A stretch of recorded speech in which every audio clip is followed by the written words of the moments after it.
and welcome. This session is Tales from the Frontline, Asia media bosses on Asia's media future. We have three very exciting panelists today who will share with you Tales from the Frontline. As media executives on the ground executing and operating, what are some of the key challenges, issues, and opportunities they are being faced with? Perhaps as a little icebreaker, if each of the panelists want to just say hi before I give the formal introductions, and also just tell us from which room in your home you're broadcasting from. I think that'd be a great way just to get started. Ivy here. I stuck in Hong Kong for the last 9 months already. Hi, I'm Susanna, and I'm in Singapore in my sitting room in sunny Singapore. I hope the lawnmower is not too loud in the background. Hi, and my name is Kwek. I'm in Singapore too. I'm in my kids' study, and I've given strict instructions that there will be no piano while the session is going on. And my name is Jessica. I'm in my daughter's room, hence the very colorful curtains in the room. Now, just as a brief introduction, we're joined today by Susanna Tsui. Susanna is the president of Southeast Asia at Tatler Asia.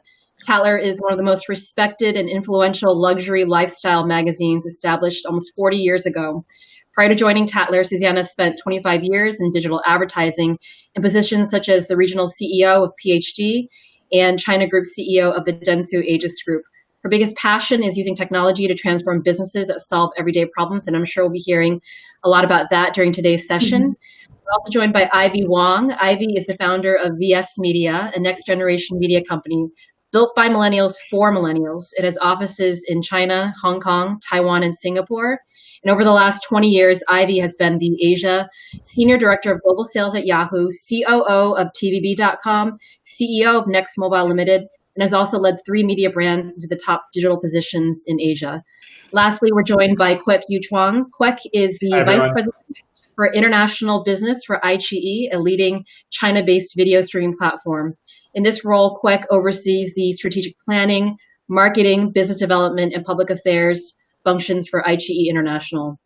Before joining iQiyi, Kwek held executive positions at Netflix, ICANN, and Yahoo, and he began his career as a diplomat and trade negotiator with the Singapore government.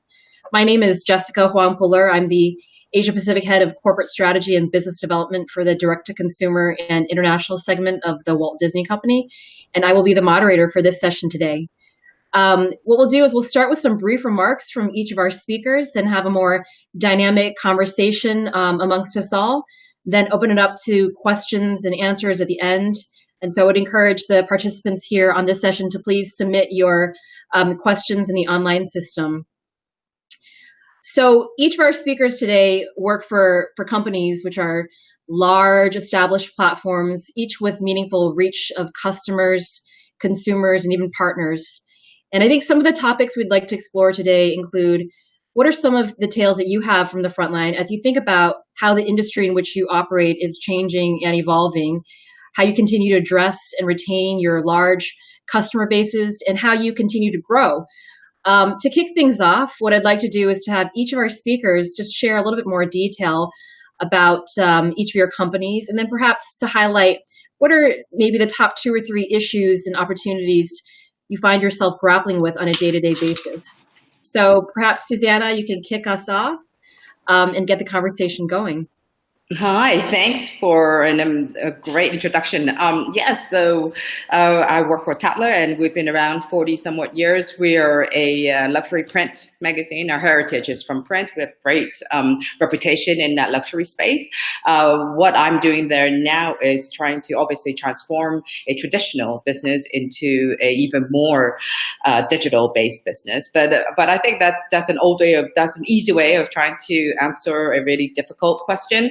What I'm really trying to do is move from a media-based model into a community-based model. So we're designing new products and services that actually services the same group of luxury or high net worth growth. So I guess we share all the same challenges during COVID, but instead of talking about digital transformation, the business transformation, I think one of the things I really want to talk about today is the people that work for our industry. I think during this time, it's been tough for everyone.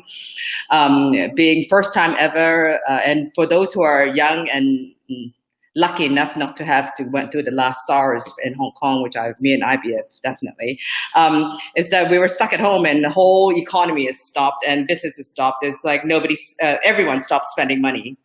And it was like times standstill. And I thought it reminded me a lot of SARS, but this time around it was a lot more severe. So one of the things that we've had to get used to or try to help is that our staff who have been very used to working in a much more closer and community environment to work from home. And there it brings a lot of lifestyle adjustments and a lot of anxiety about the uncertainty of economy and job security, and also having to deal with 24/7 children, which if you don't have children, that's amazing. But when you have toddlers, it's no school. School is the most amazing thing that's ever been invented.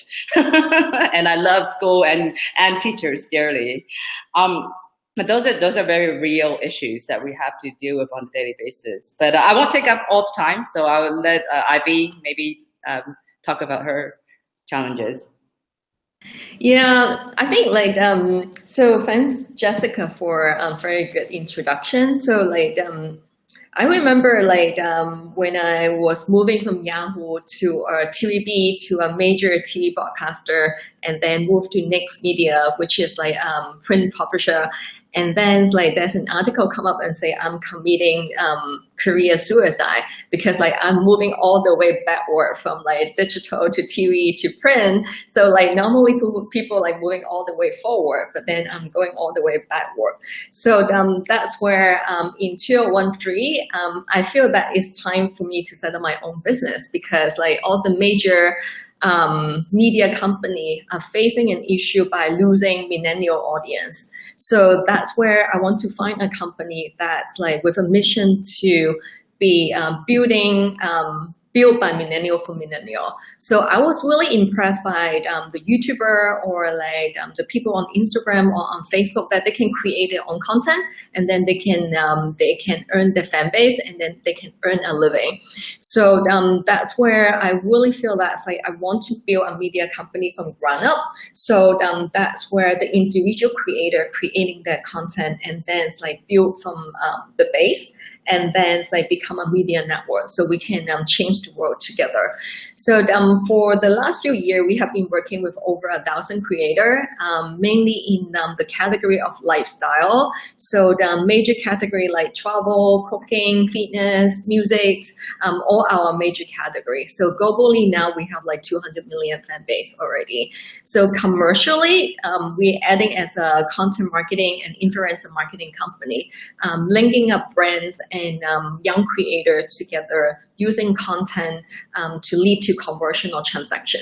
So I don't always say that I'm happy because of COVID, but COVID proven our model. So during the last few months, when you look at looking at the global internet traffic report, you find that it's YouTube is leading the way. 15% of the global traffic go to YouTube. People starting to look into content that is directly related to interest, directly related to into their passion. So I see that for the last few months, the whole media market become more fermented, and then people go into more niche. And then rather than go to all the mega production, they basically going for all the short form content that they feel resonate, they feel they can communicate. So I feel the whole world changing. But it's actually better for me because I'm in that position. But I think that will be a new challenge for the whole media industry. Great. Kwek, perhaps you can share some of a little bit about iQiyi and some of your top issues and opportunities as well. Absolutely. First and foremost, let me start with a challenge. I completely hear Susanna talking about the whole home situation. I have never been grounded for so long. It's strange to think that for many of us who have been on the road a lot, being in and out of airports, just to be home. So it's nice to be grounded, and I'm surprised that my family will still take me in. So that's a good learning. But I think despite the challenging situation, I think we are very blessed in this situation where we have this pervasiveness of technology. I mean, like, to the earlier reference to SARS, previously we might just cancel events. Now we turn them offline. Previously, there might be a lot of activations or campaigns that are just flat out canceled. Now we have an opportunity to move them to the digital world. iQiyi International is also another company that is lucky enough to make use of this technology. I think, and in terms of the opportunity, an interesting thing for us is that because the domestic streaming competition, and Ivy talked about short form storytelling, we are more focused on long form storytelling. Because we are born in a streaming environment and the domestic market in China is so competitive, we really do see a pipeline of inventory and assets coming out that is of very high production budget, and we would like to believe high production value.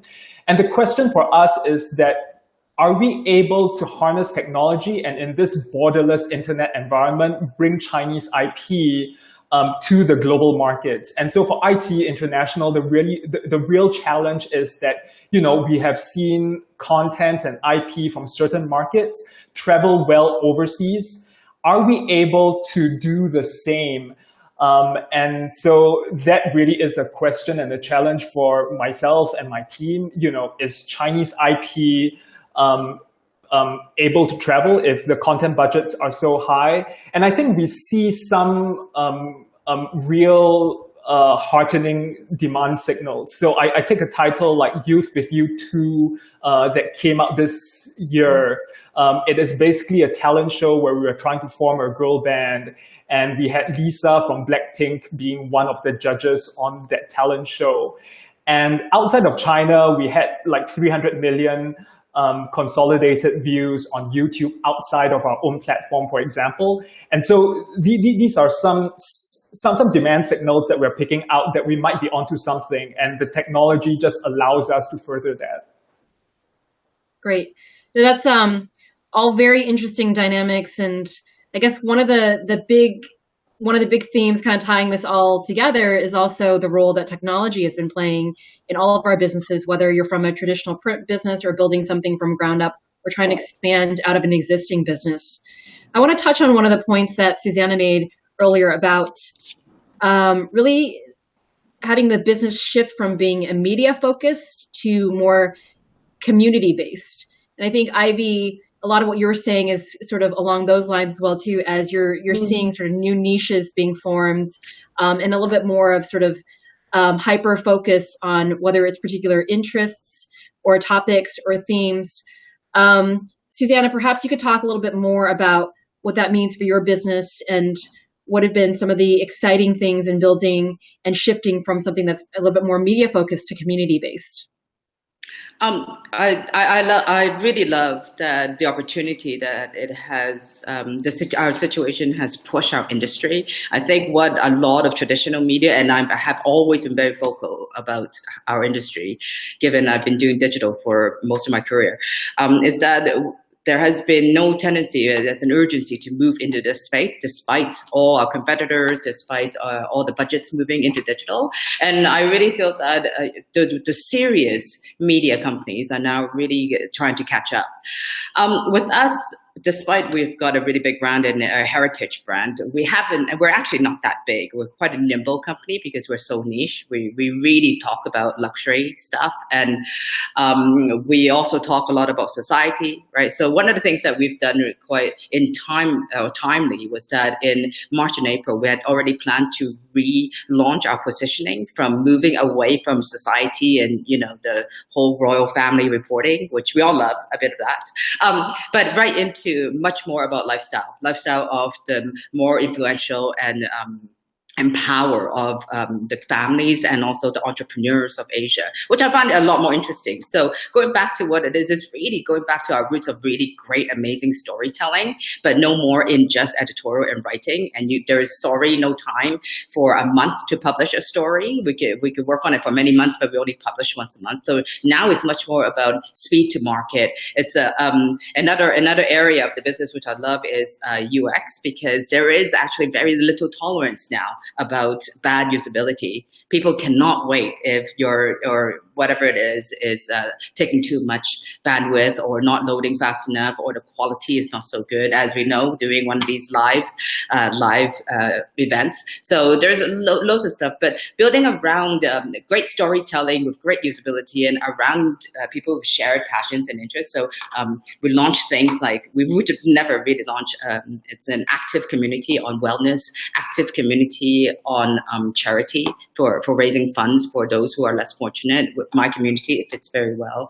We're also very much focused on arts and culture, something that I've been passionate about, but never really been able to be actually personally involved in. So that's really great opportunities for this shift. But I guess like the others as well, every single one of us are really just trying to pivot as fast as we can. And if you're lucky enough to be in a safe place like Singapore, we're very much protected by the government, but at the same time, we have to pivot as the announcements comes out, right? Whatever Lawrence or MP Lee says, we have to follow very quickly.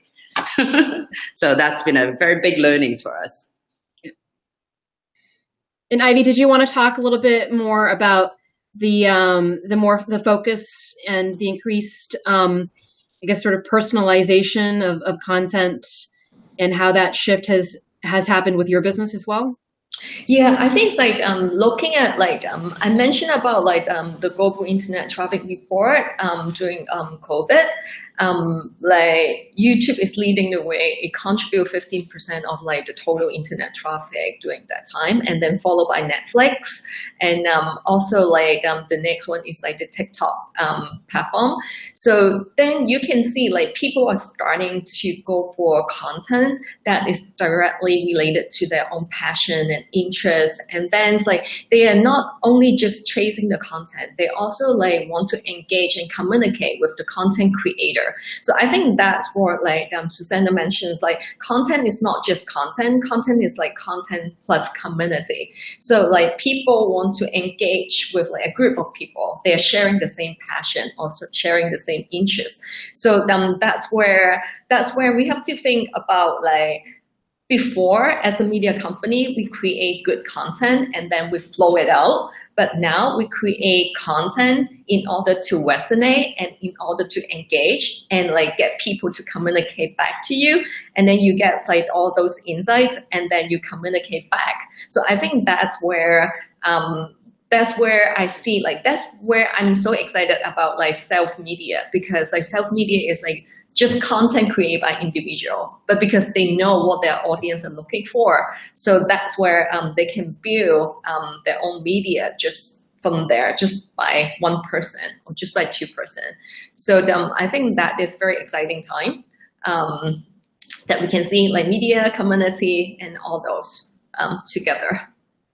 So Kwek, would be great to get your perspective on this, because I think in particular with Ivy's business model, where it's a lot of content that is made by individuals, where you're able to very quickly react to dynamics that are happening real time. It's a very different kind of format than the kind of content that iQiyi produces and puts on their platform. Not that iQiyi is not responsive and providing a personalized experience to its consumers, but it would be great to hear from your perspective how iQiyi really engages the consumers and also takes that feedback back in terms of the kinds of content you produce and how you market the content as well. Absolutely. I think, just building on what has been said, Ivy, the kind of community feedback and what your audience is looking for is key. It's paramount. And to Susanna's point about this combination of storytelling, and it could be storytelling about the royals or storytelling about entrepreneurs, that combination of storytelling and technology and making sure that you're in the middle of a virtuous circle is really important.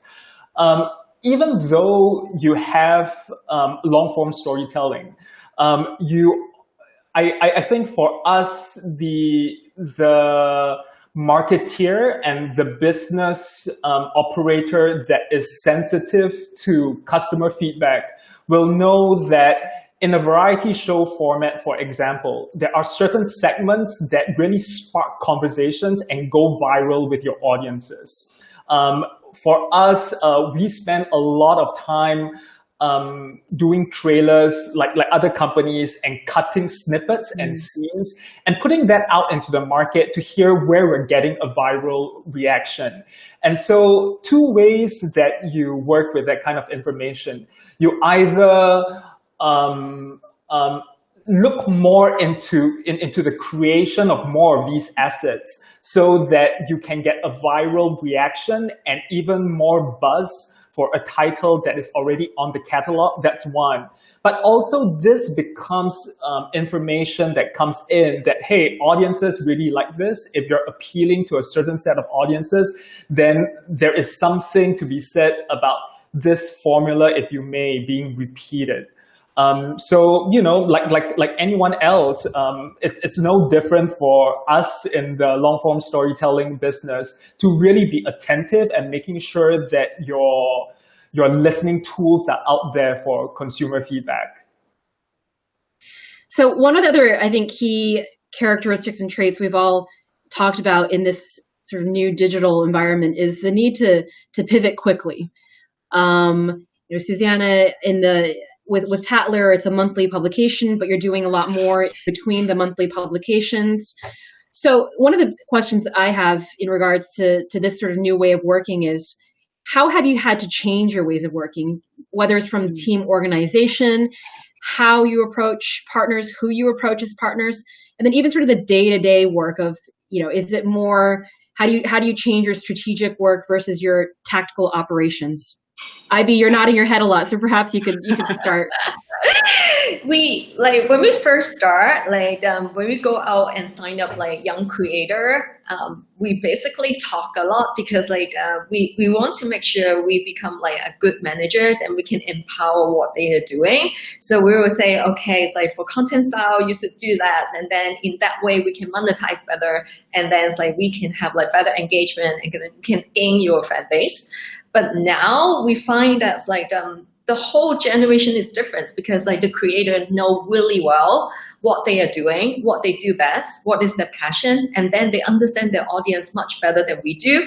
So now we become a listener, right? So we listen to what they really need, and then we're trying to understand the market more from them rather than we give them information what they should do. Is actually they let us know what the market is, and then what should we do to empower them, and what should we do to amplify what they are doing well. So the whole thing is totally different. For my organizations, now we are doing empowerment, so we cannot be a leader. So they are the leader, so they are the boss. We are just a team to help them. So it's so much difference. It's a whole mentality change. How about for you, Susanna? How has it been different in terms of the ways of working? It's been totally different for us, and I guess I'm quite lucky because I'm not actually from a lifetime of print or traditional media, because in a situation where when you cannot do any photo shoots or print any magazines, your business just stops, right? So we would have had probably a backfill of maybe a month or 2 months worth of stories, but when we're on our third month, right, in May or June issues, we were out of content. So what do you do when there's a lockdown and you can't perform the normal duties? So we've really pivoted quickly by moving on to digital. I think that's a really big thing. And also, and not just that we're producing a print, but we can't really deliver the print neither because it was on lockdown, right? So those are real big issues. With that in mind, our advertisers or agencies are now looking at, well, we really didn't run that ad, did we? So the reach is different, and then there's a lot of these issues. But what I did learn very quickly was that it's always really important to be open and honest with your partners and also your clients, and we're all under the same situation. So we pivoted in a way that obviously we produce a lot more digital content because we could deliver through that way. But at the same time, we were able to be less less perfect about our way of producing like we would in the most beautiful print ever, right? So we would have had to done it a lot quicker. So a lot of it, we've never really used user-generated content before because everything has got to be made or produced in a certain way. So we are now learning, the team is now learning how to deliver some of that, but we're also moving into more of a curation type of model. So instead of creating content, we move into curations because there is actually too much content during this time, right? And one must admit that at some point in time, you would have exhausted your Netflix repertoire of stuff you want to watch, right? There was a time, and you start subscribing to anything that was available because you were so craving for different types of content. So I think that was really worked out for us. So my writers or editors are no longer just writing about nice things. We now need to start to recommend and rank and put our own opinion into it, which is we're quite credible to do. But it's a really interesting shift in mentality when I'm having to convince my editors, you can do this, you are more of an expert, then you have no like bias, you don't have any bias, write what you want and write what you recommend. There is no right or wrong, and that type of freedom is very new in the print world. But that's why I think going into like after coming out of perhaps the lockdown and into the new world living with COVID, I think everyone in the industry has picked up a lot of new skills. Yeah, and then Susanna, this is a good time for us to work. Yes. It used to be hard, like traditional media used to be like having their standard setting that high. Yeah. So they don't care about what we're doing like at the bottom. But I think this is now a good time, like we can all mix together. Yeah, and produce really great content. Don't leave me out. I want to be part of the party. No, I think that there's so many opportunities. No, but I think that's a great point. There's a lot more. You have an opportunity now to listen more to your consumers, take that feedback, be a curator, not just a creator. But I guess, Kwek, one question for you would be, especially with iQiyi, with a platform of that size and scale and the amount of data you're able to collect on your users, do you find yourself being more reactive or proactive? And I suppose you need a little bit of both. And how do you sort of balance between the two? Yeah, I think a lot of the insights that you get, it's a matter of what you do with those insights, right? And I think even though we talk about some of us, maybe we came from the traditional space and we needed to pivot to the digital space. I think as a company, we are seeing this need to pivot in a very, very different way. So specific to me, the pivot is really, for example, domestically, maybe for a show, I have one big sponsor, and that really is enough to sustain the P&L of one show. When I come to an international market, I just have to work that much harder to hyper customize my content in a way that my competitors cannot. And so I think a lot of it is really, we have heard so much about how you encourage your in-house teams.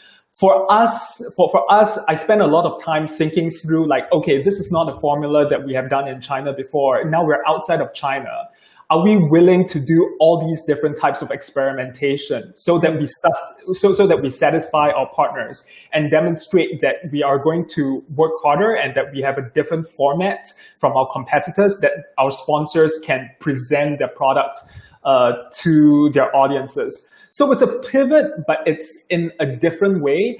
And to your earlier question about the data insights, it is really telling our new customers in this part of the world that, hey, this might not have been experienced in Southeast Asia before, but we have an analogous experience in China. And maybe if we apply that to what you're trying to do with the content, maybe this is something new that the market has not seen before, and you can present to your audiences. And so, this is really a signal to everyone out there. We are very willing to hyper customize solutions. And we know being new, we just have to work harder. So that's great insight. I mean, I think like you said, it's a little bit of a balance of both. You're taking the data, utilizing it, but then also utilizing best practices from other markets that haven't been done before in new markets, and bringing them to outside of China.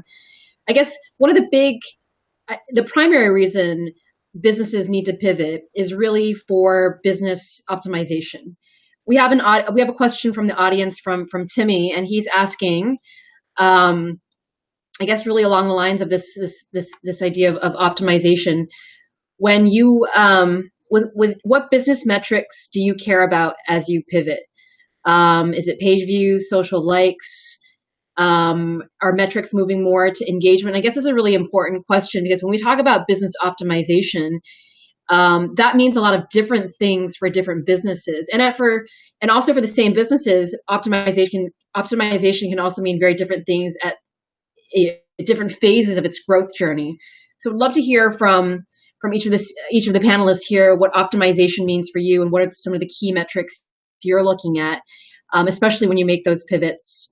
Maybe Susanna, you can start by giving some of your thoughts.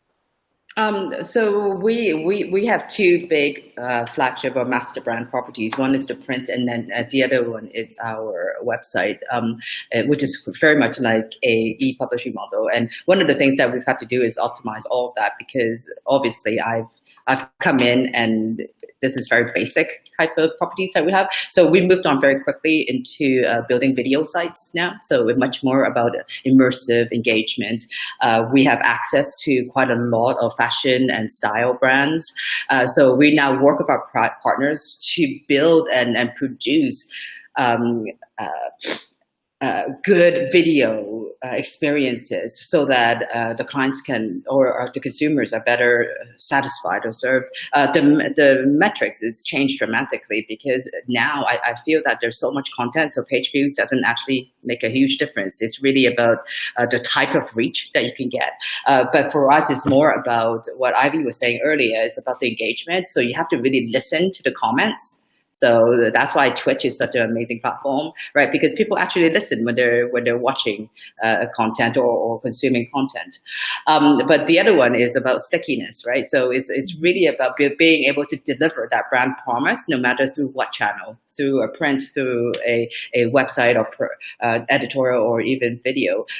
So the stickiness of that is that whether they actually stay and watch the whole thing, and how much do they interact with. But for us, the new model for us is building a new genre of media, which is e-commerce media. So very much like that Taobao and all that. And that's my big experience from China, is that we're able to, even e-retailers are now media producers, right? With so much video content.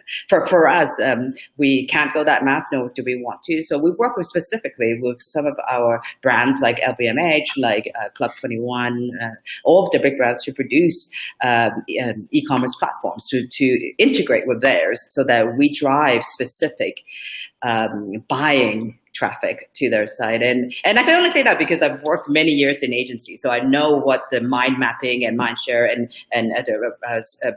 doing ads at the right place, like the right time, all those principles are still the same. But now I feel that, we cannot be so mass media in general about media. We've got to, if you're working for a niche media, we've got to talk the right talk and walk the right walk. And, and Ivy has a really amazing business where it's all up, like from the bottom up. So they're real people saying real things about real products, right? So, and iQiyi is a great aggregator as well. So it is a community or an industry moving very, very fast. Yeah, we are in a very good business, but our life is getting more difficult because People normally looking at KPI as like page view, likes, engagement, but now we are getting into conversions. Like people ask, like when I create a content, what is the conversion? What is the transaction? It's like when you normally in a media business, you don't need to create a content that lead to conversion.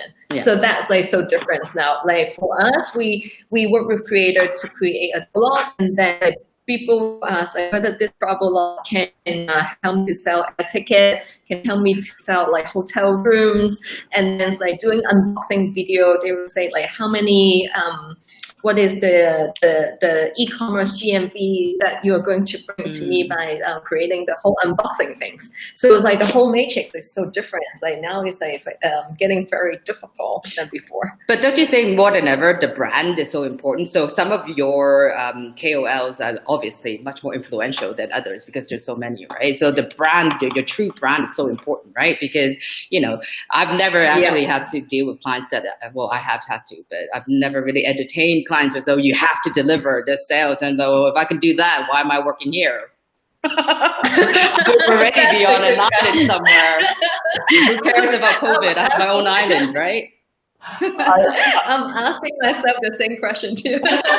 But we did it. But I think good thing is like it's getting challenging. It's also really achieving because like when we do content right now, the content can really sell. So when you see the actual result coming, it's like in China, like Taobao Live can sell like 100 million followers. So in just one live. So then, you know, like content is actually have like more function than before. It's just like not entertaining, It's like informational and they can trick people to buy stuff. I think that's actually quite achieving. It's different achieving. So it's fun. Yeah. And we let the gentleman talk. Thank you. No, I find myself in an interesting position because I'm both a buyer as well as I have inventory to sell as well. And so it's kind of funny because on the one hand, I have these expectations for all my marketing spend. And yes, I am interested in conversions as well. And because I live digitally, it's very easy for me to measure the conversions, right? And on the other hand, I also have inventory because part of the service is ad supported. I have inventory to sell as well. I think this ability to measure the conversion does make our lives more difficult, but it's also a selling point for us that we're able to introduce this other dimension in terms of looking at your range of metrics when you're measuring your campaigns. And I think that's helpful. And at the same, while it is keeping me honest, I get to keep a lot of my vendors honest as well. So it's a double-edged sword. Yeah. So I guess the key takeaway there is that I suppose with data, there's a lot more to work with, but it also means that you're optimizing for many more things as well too. It's not just one thing anymore. It's several different things. And you know, as Susanna mentioned, it's also expansion into other new business models that you didn't previously participate in. I guess there's many ways to grow a business, right? Whether it's expansion in geography in the case of iQiyi, launch of new businesses in e-commerce, or just going deeper with niches with some of the talent. Would love to hear from you and some of your thoughts on what the biggest challenge for expansion and growth has been for you, especially over the last few months, given, you know, it's hard to not have a conversation without mentioning COVID as well. Ivy, perhaps you can start. I think major challenges more fermented. It's getting more niche. So like audience is shifting to looking at content that they like, and then the whole things is different. But for a media industry or a media company to grow, we need the advertisers or we need the brands to understand this, or the spend more with us for us to grow faster. So what we're seeing is like audience trend is already here, but like the brands or the company may not see the trends as we see. So they may spending the money. Is like, I don't always say that they spend the money unwisely, but or like I just feel that's like they haven't seen the whole trends that like the audience or the eyeballs are moving from the traditional media or the major media to like a smaller or niche media. So they have to shift their advertising dollar in a better way to do better optimization of their marketing results. So like I think that's like we haven't been there. We still have to do a lot of education in order to shift the advertising dollar in order to grow our business faster. So that's my major challenge. Great. Kwek, do you wanna follow up on that? Yeah, I see and maybe because I think time is running out. I think there's a question from Jack about quality versus quantity. I think it's always a balance. And in an ideal world, you just need to have both. But I think what has been discussed really resonates with me, what Ivy said about catering to the niche, because again, when you move away from a need to satisfy programming, you can really reach out to the long tail of the internet, and these are opportunities that allows you to be hyper targeted, and increasingly that has been a challenge for us to satisfy. So I understand we have. Oh, sorry. Can we hear Ivy? No, please go ahead. I understand we have only 3 minutes left, and so just wanted to wrap up by if each of the speakers should just give a little bit of highlight on what you're most excited about for 2021 with your businesses. I think that'd be a great way to wrap up. Maybe Susanna, if you could start, that'd be great. I'm most excited that we have already pushed the industry to constantly think about reinventing. So I'm really looking forward to seeing some new ideas very quickly. The challenge always is speed to market and a scale, right? Those are the two big things. If we're going mass market, your biggest competitor is YouTube in that space. And if you're going for the niche market, then there's so many different niche properties. So how do we reinvent ourselves very quickly? But for us at Tatler, it's slightly easier because we will always follow the line of storytelling and luxury. So at least we're very, very focused. But I do feel that it will be a challenge for many traditional media, especially mass media companies, that finds it difficult to now move in an agile and flexible way into 2021. Because as Jan 1st comes, nothing is going to change. All right. So it doesn't go away. There's no vaccine miraculously landing at 12 a.m. So. And how about you, Kwek? What are you most excited about for 2021? I think for this part of the world, we're affected by COVID just like everyone else. But the silver lining is that production is ongoing, and I see the titles that are being produced as we are speaking. I'm excited about the content slate that we have coming in the year, and I can't wait to introduce it to the world. And maybe I'll work with some of you guys to make sure that my niche audiences know about our content. And Ivy, how about yourself? Yeah. What's most exciting for you? I think the most exciting thing for me is like I will see there's a lot more collaboration moving forward, because like everyone starting to think differently. They want to make change. They want to be very innovative, and then they want to be creative. So like just like now we can have an opportunity to work with Tatler, or we have an opportunity to work with iQiyi. I think it makes the whole world different, because like before it's like always the traditional media here, the digital media here, or new media here. So they are doing like things totally differently. But I will say there's a lot of collaboration moving forward. And then say when the world changing, say we are looking at, even for marketers, they will look at way that say how can they optimize by using the traditional media, the new media, the digital media, or the niche media better. So it's a year for collaboration that make me like very exciting. Great. Well, thank you so much to our speakers and participants for this engaging conversation. I hope everyone's enjoyed this session for All That Matters Online 2020 and that you stay on for some of our other exciting sessions as well. Thank you very much. Thank you, you. Jessica. Bye. Thank you, everyone. Bye. Bye.